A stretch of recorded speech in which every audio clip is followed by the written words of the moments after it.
ছাত্র জনতার আন্দোলন চলাকালে স্টেশন কাউন্টার ভাঙচুর ও আগুন দেওয়ার পর থেকে প্রায় 2 মাস ধরে বন্ধ রয়েছে সিরাজগঞ্জ ঢাকা রুটে চলাচলরত সিরাজগঞ্জ এক্সপ্রেস ট্রেন। ট্রেন চলাচল না করায় চরম ভোগান্তিতে যাত্রী ও ব্যবসায়ীরা। এই অবস্থায় আন্দোলনে নেমেছে সিরাজগঞ্জবাসী। তবে কবে নাগাদ ট্রেনটি চালু হবে তার কোনো সদুত্তর নেই রেলওয়ে কর্তৃপক্ষের। সিরাজগঞ্জ প্রতিনিধি আব্দুস সামাদ সাইমের তথ্যচিত্রে ডেস্ক রিপোর্ট।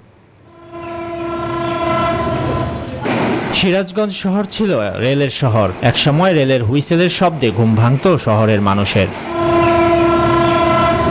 এনজিওর কিস্তি প্রথমবার বিকাশ পেমেন্ট করলেই 20 টাকা ইনস্ট্যান্ট ক্যাশব্যাক। কিন্তু সময়ের বিবর্তনে সিরাজগঞ্জ শহর রেল শূন্য হয়ে পড়েছে।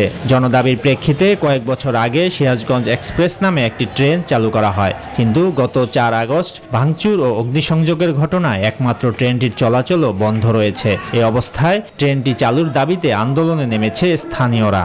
ট্রেন নাই, ট্রেন আমাদের নাই, আমাদের তো দোকানপাট সব বন্ধ হওয়ার পথে চলে গেছে।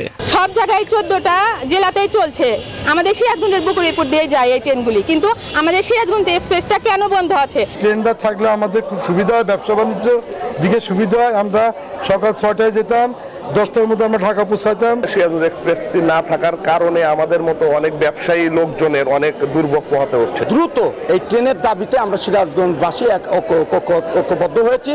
দ্রুত সময়ের মধ্যে ট্রেন চলাচলের দাবি স্থানীয় ব্যবসায়ী ও রাজনৈতিক সংগঠনের নেতাদের। আন্দোলন আছে না, কত স্টেপ আছে তো। সিরাজগঞ্জে ঢুকতে গেলে তো ওখানেও তো দাঁড়িয়ে থাকা যায়, ট্রেনের লাইনে শুয়ে পড়া যায়, অনেক কিছু কাটা পড়ে যাবো, অসুবিধা কি? আমাদের এটা প্রাণের দাবি, এটা আমাদের সকলের ব্যবসায়ীদের যে দুরবস্থা। ব্যবসায়ীরা কিন্তু সকালবেলা ট্রেনে চড়তো, মার্কেট করে বিকালবেলা আবার সিরাজগঞ্জে ফিরে আসতো। আজকে এই সুবিধা থেকে বঞ্চিত হচ্ছে। তবে কবে নাগাদ স্টেশনের কার্যক্রম চালু হবে সে বিষয়ে নিশ্চিত করে কিছু বলতে পারেননি রেলওয়ের এই কর্মকর্তা। স্টেশন এখনো রেডি হয় নাই, দেখা যাক।